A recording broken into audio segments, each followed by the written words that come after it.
Welcome back to The Drive here on ESPN Cleveland 101.3. Hope everyone out there is having a good day.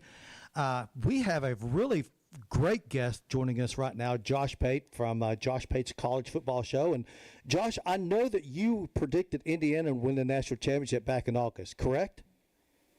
That's how I remember it. I don't know if that's how the rest of the world remembers it, but I am glad that your journal quoted me warmly and accurately there. Well, Josh, man, we're so excited to have you on the show. You know, for our listeners, I know your story, talking into the steering wheel for 1,000 hours, but can you kind of give us an idea of what your journey was like from radio all the way to where you are now? The journey to radio was probably the more I don't know if inspiring is the right word, jaw-dropping may be the right word. I came from rural Georgia. You guys probably call it West Central Georgia there in southern Tennessee. But I just drove through there last night, by the way. I, for a long time, wanted to do this. Actually, for my whole life, I wanted to do this. I had no real in. At the time, I didn't have the right degree. I certainly didn't have a last name that really meant anything. And this is at the time where YouTube's not really a thing yet, podcasting's not really a thing yet, so it seems like the avenues into the business are pretty limited. And so for a long time, that was just kind of a dream.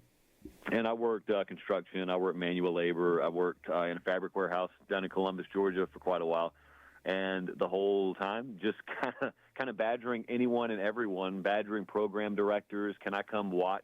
Can I come sit in studio? Can I come just observe live production? Because I'd never observed it before. Literally. And so I finally got to do that. And there was an afternoon there in the middle of the college football season there, I think in 2011, where I had been in there for a couple of weeks just watching live radio. Co-host called in sick, and I just got thrown on air and have really never been taken off air since then. But I do want to emphasize for anyone driving around listening right now, you just said something in passing there. You said, oh, I know your story, talking to the steering wheel. And a lot of people probably thought you were being funny. You actually know what you're talking about. You are reciting the actual mechanism that I used to gain reps, because no one would put me on air with good reason. So I simulated talk radio in my truck driving around every day. I turned the music off, I turned the radio off, and I would just talk to the steering wheel simulating sports talk radio segments, exactly like we're doing right here, right now. Only I'd be talking to no one, looking like a crazy person. So by the time I got put on air that day, out of the blue, it sounded like I had done radio before. And it's something I always speak to college classes about, because you got to get your reps. Everyone understands you need repetition. There's no substitute for experience, but not everyone is going to feel comfortable putting you on their platform, putting you on their microphone, having you train on their dime. And so you just got to find a way. You got to be a little ingenuitive sometimes, but you got to find a way to get your reps.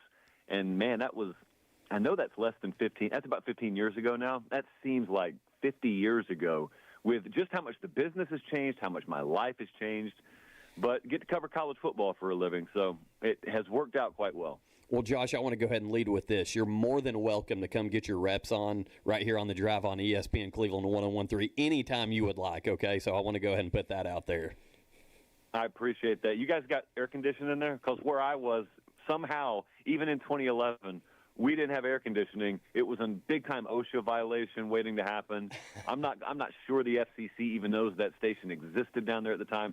So if you have circulating air in there even, we're starting off at a much better place than I had to start off down there. No doubt about it. Right now we've actually got one of our guys in the back throwing wood on the fire to keep the place warm. So that's kind of how things are working here at WCLE. But, hey, one thing I do want to go ahead and throw out there really quick. Recently, one of my favorite podcasts, you were just on Bussin' with the Boys. If you could kind of promote that and talk about your experience on there with those guys. That's been really fun. So those guys are in Nashville. I'm in Nashville. There's so much happening in Nashville that I was really unaware of when I moved up here 5 years ago, just from the digital media, like, creator sphere, if you will. So we were aware of each other for quite a while. Didn't really know each other. We run into each other every now and then, and really just started to get to know each other over the past couple of years. And there were a lot of opportunities. Obviously, their show's massive. My show is scaled, fortunately. We've been blessed to have that thing scaled to where it just makes sense that from a business and collaborative standpoint, you may want to do something together. And so we finally got the right parameters in place, the right deal in front of us this past spring, which led to us doing an episode per week every Wednesday in the fall, just college football show. ESPN loved it. Our companies loved it. Everyone loved it. But most of all, we loved it because I think you guys will know what I mean here more so than most people. There's no substitute for on-air chemistry. And the funny thing about chemistry is you don't always just have it with your buddies. Sometimes you have very poor on-air chemistry with people you like, and even more crazily, you have great chemistry with people sometimes you couldn't stand outside of work or maybe even at work. I've experienced both. So the big sweet spot you want to find is when you have on-air chemistry with people you like, people who are actually your friends outside of the office. And that describes the vibe that we kind of found with that show, and we learned quickly, just get out of the way. Don't try and overdo it. Don't try and overproduce it. You don't have to be theatrical here. Just hang out and make sure the cameras are rolling, and it'll be a good product. And it has been, and that's been a lot of fun. And, I mean, we weren't even through November yet this past season before we were already well down the road of planning this upcoming season, the 2026 season. Once again, we're joined by Josh Pate of ESPN and On3, the college football expert. Yeah, Josh, if you had my vote, I would make you the college commissioner tomorrow. But I think you found a way to fix college football. Me and you had pretty similar ideas, a little bit different. But for our listeners, can you kind of go over what your plan to fix the calendar and the playoff scenario would be? Because I thought it was brilliant.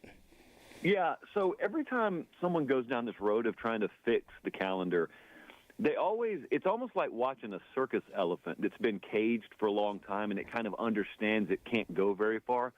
I don't really believe we should discuss this like that. We should discuss it as if there are no parameters, and then when we find where the real ones are, that's where we should reel it in a little bit. So if we approach the college football calendar like that, everyone knows it's stupid that we have National Signing Day while the season's still going on. That's insane. No sane person would ever build college athletics like that. It's also insane that the portal is the way it is, period, but especially that the portal window happens before the season's over. That's insane. It's insane that we just played a national championship game on January 19th, and this upcoming year we'll play it on January 25th. That's crazy. There's just no world where college football should go on that long. So we did this on the show not too long ago. Kind of my rough blueprint would be, since we already have sporadically teams playing games in week 0, I'd love to just start the full season in what we currently call week 0. So all that means is moving up from Labor Day weekend to the weekend before that, and everybody plays on that weekend, which frees you up to be done with the regular season the week before Thanksgiving. And if you want to have conference championship games, like if that still needs to exist in our world, I'm fine with them. I'd also be fine if we did away with them. Like, I'm not married to conference championship games, but since they exist, and I love them, I go to them every year, you have those on that Thanksgiving weekend, either a Friday or a Saturday. But what I'd also love to do, because I'm a big bowl guy, like I loved when bowl season meant something, is I learned a lot from this past year when Vanderbilt was sitting there at the 11th hour and they were trying to schedule a 13th game because they wanted an extra data point that counted because they were trying to get the playoff. Texas said the same thing. A lot of these teams were like, hey, we'd love to play one more game. Well, we've got that, and then we got these bowl games out here that have lost all of their meaning, and I'm just wondering to myself, that Thanksgiving weekend, when we got 4 big-time conference championship games going on, what if we took like half a dozen of the bowls, had them reposition themselves to that weekend, and just incorporated basically a play-in sort of weekend, but it's not a play-in in the traditional sense. It's a 13th data point. So it's an extra game that serves as those teams' bowl games. The only difference is those outcomes count in the playoff rankings. And then you got your Selection Sunday the very next day, and that still frees you up, believe it or not, to start the playoff the first week of December, and then play another round the second week of December, and then play the third round the third week of December. Take a little break for Christmas, play your national championship game either New Year's Day or right around New Year's Day, and then be done with the season. You got your national champion crowned, and then you can have National Signing Day shortly thereafter, and you can have your 2-week portal window shortly thereafter, and we could actually fit all that stuff in before the date where we currently play the national championship game, which is late January. So, yes, that sounds simple. Yes, there are a lot of hurdles there. But hurdles are not roadblocks. Hurdles are just that, hurdles. It takes leadership to be able to clear them. It takes really, really like-minded, sharp people to be able to clear them. College football is not notorious for having that right now, but it doesn't mean we can't have it. Josh, let me ask you this.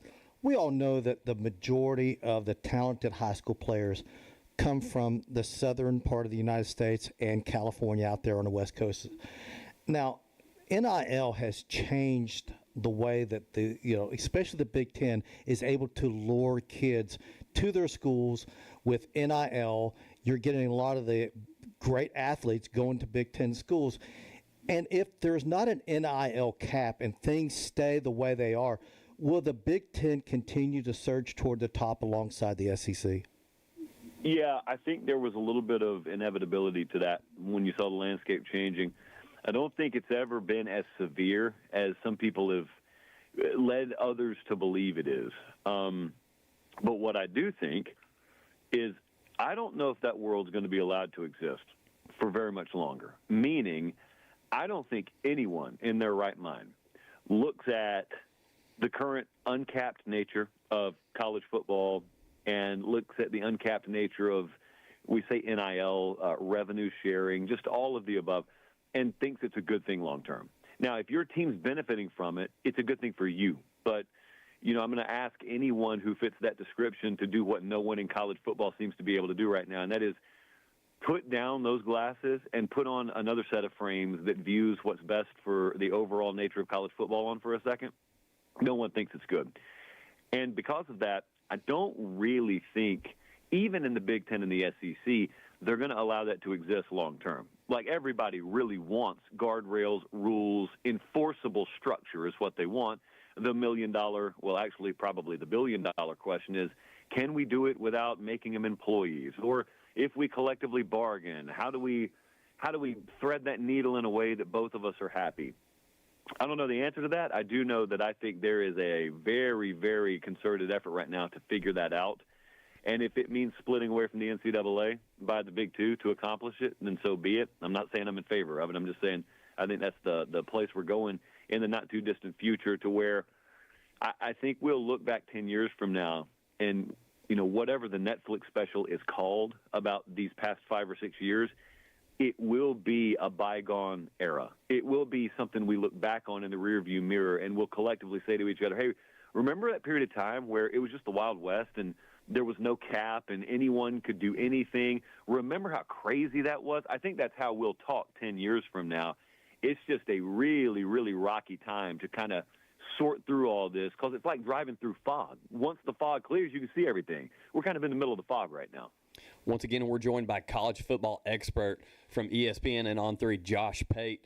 And I go ahead and throw this out there, podcaster extraordinaire, because I know you've got a big following, specifically Jacob, who's in here in the studio with us, a big fan of yours. Josh, how dare you come on this show and make so much sense of a college football season and what it should look like? I bet every time you voice that, the committee probably cringes a little bit and the NCAA cringes a little bit. But, again, Jacob kind of alluded to this. Josh Pate, commissioner of college football. I kind of like the sound of that.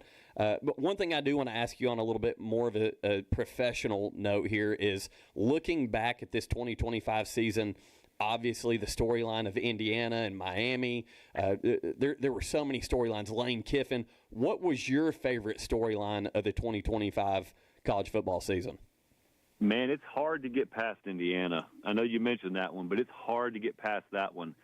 I think the lasting impact of that will be really far-reaching, and probably what excites me the most is one that people aren't talking about as much, and that is the way that Indiana and Curt Cignetti will impact hiring moving forward. Because if you remember this past year, it was really hard to talk about college football very long without talking about the hiring cycle, because Franklin got fired really early in the season, and then Billy's out at Florida, and Hugh Freeze is out, and we got Brian Kelly being fired, and it was so crazy that the calendar was such that it sped up the hiring and firing cycle to where they overlapped. That goes back to another thing that's insane about our sport right now.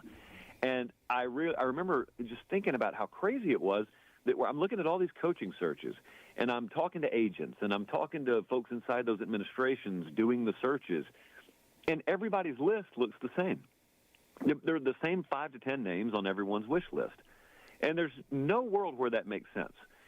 Not just because those weren't good candidates, but because Auburn's needs and Penn State's needs are different. They're different programs. It's a different DNA, a different culture, et cetera. So everyone's list, yes, sure, there may be some overlap, but there should also be some unique names on those lists, and there weren't. And that's because there's just a lot of groupthink when it comes to hiring in college football. I think Curt Cignetti blew that up because I think that if you chase the Indiana model, some of it's not replicable because they had a bunch of old guys playing for him, and that's really hard to do now and moving forward once you come out of the COVID era. But what you can do is you can learn a bunch of lessons from how they chose to go about hiring Curt Cignetti, how he chose to go about filling out his staff. And I would encourage everyone to look back a couple of years when job openings were out there and no one in their, I would say right mind, no one in their former mind was considering Curt Cignetti for any job. Yet, as it turns out, he was a Grand Slam candidate. So when these jobs come open this cycle, and they will, I don't know where, but they will, do you have that kind of eye to consider a guy well off the beaten path? And I'll give you a candidate. There's a guy named Jason Eck. This is just random. There's a guy named Jason Eck out at New Mexico. No one talks about him. I think very highly of him. I don't know him. I've never met him, but I think very highly of him. Now, if you threw Jason Eck's name in the Florida coaching search pool, people would have turned their nose up at it. Yep. But then again, if I threw Curt Cignetti in the Florida coaching search pool when they hired Billy, people would have turned their nose up at it then. So I really don't care what people think about the possibility of a hire. I care about the functionality of it. And I think that will be the lasting impact of what Curt Cignetti in Indiana just did. It will fundamentally change the logic, or lack thereof, formerly behind coaching searches. Josh, let me ask you this. You talked about we're in the midst of a fog, and you said when that fog lifts, maybe in 10 years, we'll have a clear view. Let me ask you this, and you don't even have to state where. In 10 years, is Notre Dame still an independent in football? Did you guys hear the public safety alarm that just went off on the phone there, out of curiosity? It buzzed, but I didn't hear anything, no. Wow. I thought I had them turned off. And it's not even an Amber Alert. It's just overnight shelters if your power's out. That's crazy. Fortunately, the power is on. So as best I could tell, you were asking me about Notre Dame, right? Yes. In 10 years, when the fog lifts, okay, you said we're in the midst of a fog right now. In 10 years, in your opinion, is Notre Dame still playing football as an independent? All right, my guess is going to be no. I don't have any guided knowledge that that's imminent. But you said 10 years from now. My guess is, man, the tectonic plates have probably radically shifted. And let me just back up a second. There is a widely held belief in our industry right now that the next big shift, the next big fundamental shift in college football / media rights is when all these deals are up in 2030 and 2031. They've kind of all lined it up. It's like my own personal life. I've got a bunch of separate deals. I normally like to have them lined up because if you ever sign any one major deal with a company down the road, you want your merch and you want your licensing and you want all of that to be able to line up so where all those contracts are up. Well, media rights work the same way. So the SEC and the Big Ten and the playoff contract, like all that stuff comes up about 5 years from now. And I think that if you ever have a fundamental shift, if you ever have maybe a breaking away, if you ever have this or that, if you ever have a world that's really capable of leaving Notre Dame out of it and being okay with it, that's when that would form. And my belief would probably be that it would be decision time for Notre Dame at that point. And if you've listened to Pete Bavacqua, the AD up there, it's not like he's just a hard no when people ask him about joining a conference. But what he is, he's pretty intelligent, first off, because they've thought this through, obviously, for years, and they're really calculated about what it would take. And I think the blank of what it would take, like whatever goes in that blank, I think could present itself before the next 10 years. And so I would blindly guess that they're in a conference, but I would also wonder this. In 10 years, does the word conference still mean to us what it means right now and what it has meant in our lifetimes in college football? I don't know that for certain. So joining something, I think Notre Dame will join something in the next 10 years. Interesting stuff. And the reason I asked you that, because I'm like you, I think in 10 years, collegiate athletics, and especially college football, is going to look completely different than it does in 2026. I really believe that. Yep, and I would say go back 10 years. And you could do this especially right now. Now's the best time to make the statement I'm about to make. Go back 10 years from now. We're in 2015, 2016, and just say out loud what's going to happen over the next 10 years. Yeah, you'd have been you sound like an idiot. Yeah, well, pretend that, and you're not even predicting. Like, you came back from the future, and you are armed with the knowledge of what's coming. Indiana will win a national title. And USC and Oregon will be in the Big Ten. But what had to happen even for that landscape to exist, too? Think about all that, and think about saying that out loud, and then think about, by comparison, how radical the shifts could be over the next 10 years with all of those contracts coming up, and with how much Congress is on the periphery of becoming involved with college athletics, and with how untenable the current model looks, and understanding how fundamental the change would have to be to create a new normal. I'm a person who's a creature of habit. I love the traditional model, and so I'm very averse to saying what I'm saying right now. But I don't think that changes it from being the reality or a likelihood. Hey, Josh, man, thank you so much for joining the show today. We're coming up on the hour here. If you could, go ahead and let our listeners know how they can follow you, how they can watch your content. Yeah, I appreciate you guys having me. If you want to watch us, just go search Josh Pate's College Football Show, and you'll find the show. If you're a podcaster, you can find it that way. YouTube, you can find it that way. And if you don't find it, then that means I didn't do a good enough job of putting us out there. So you just do the search, and you should find what you need. Good stuff. Josh, we'd love to have you on again in the future. Absolutely. I appreciate you having me. Once again, Josh Pate of ESPN, On3 Sports, and Yahoo Sports. What a great interview. What a great show today between